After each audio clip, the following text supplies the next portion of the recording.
Imagine you've got a law firm that has one employee and one desk and one office.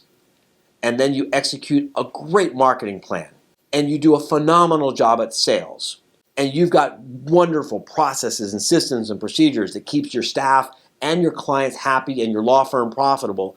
And hooray, hooray, now your business grows. And now you need 3 employees, but you still only have one desk and one office. You've got to keep your physical plant right-sized to your law firm. While RJon was away, Team RJon came to play.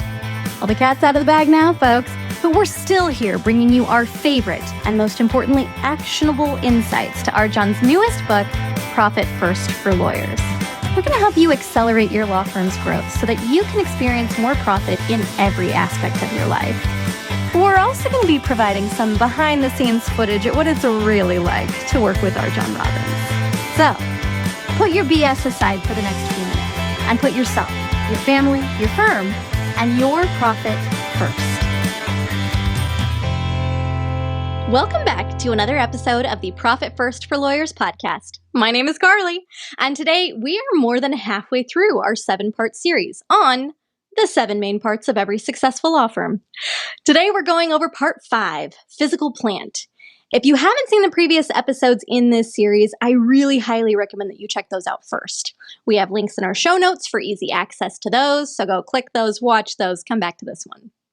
We're going to start off today with a little segment we like to call Tea Time with Karli, where I spill the tea on some behind-the-scenes goings-on in the recording studio where we recorded the audiobook for Profit First for Lawyers. And then we'll let RJon take us through the 5th main part of every successful law firm and how we can get it into alignment. And lastly, don't touch that dial because we'll be ending things with some bonus content specific to the audiobook that you won't hear anywhere else. I've been informed that the water is boiling and we're ready for tea. Let's get to it. Okay, so when last we left our heroes, I audibly presented RJon with the changes he'd requested in the manuscript for Chapter 5. And when I tell you I gave the performance of a lifetime when I did it, he said, this chapter's gonna work, and I practically floated out the door and into the studio in my abject relief. It did not work. We started okay, so RJon got through more of the first 2 parts without pause than he had in the previous 2 attempts, so I was internally giving myself a big ol' round of applause when halfway through the 2nd main part, RJon stopped and he said, "Where did this come from?" Now look, at this point, this is the 3rd day in the studio we've been trying to do this, and I'm getting just a little frustrated, and I said, RJon, this was literally the version that I read for you this morning, and you said it worked! He said, it did work. Then, it doesn't work now. I don't know what happened in between, but this script is still terrible. I made a heroic effort not to tear my hair out. We stared at each other for a beat. I honestly was pretty speechless. I realized that my performance of a lifetime may have masked the content of the chapter, and now we're back to square one, with a chapter that still doesn't work, but absolutely cannot be cut from the book. So he asks for the original transcript, whole and unedited, takes a look at it, pauses, and he says, look, we're not doing this today, let's move on. And thusly, we did. That's where I'll leave this today, folks. Let's get into the 5th main part of every successful law firm. So here RJon's going to speak about the importance of physical plant, even in an ever-increasing virtual world. Let's roll the clip. And that brings us to the 5th main part of every successful law firm, which is the physical plant. It doesn't matter whether your employees work in your office where you can see them every single day, or if they work from their own home, or if they work out in the metaverse somewhere. They're working from somewhere on planet Earth, and therefore they need a place to sit and do their job. They need desks, they need chairs, they need illumination, they need telecommunications, they need a computer, they need software, they need checklists, they need templates, they need instructions. They need physical plant. Lots of law firms stall out because the owner doesn't anticipate the physical plant needs of a fast-growing law firm. Imagine you've got a law firm that has one employee and one desk and one office. And then you execute a great marketing plan. And you do a phenomenal job at sales. and you've got wonderful processes and systems and procedures that keeps your staff and your clients happy and your law firm profitable, and hooray, hooray, now your business grows. And now you need 3 employees, but you still only have 1 desk and 1 office.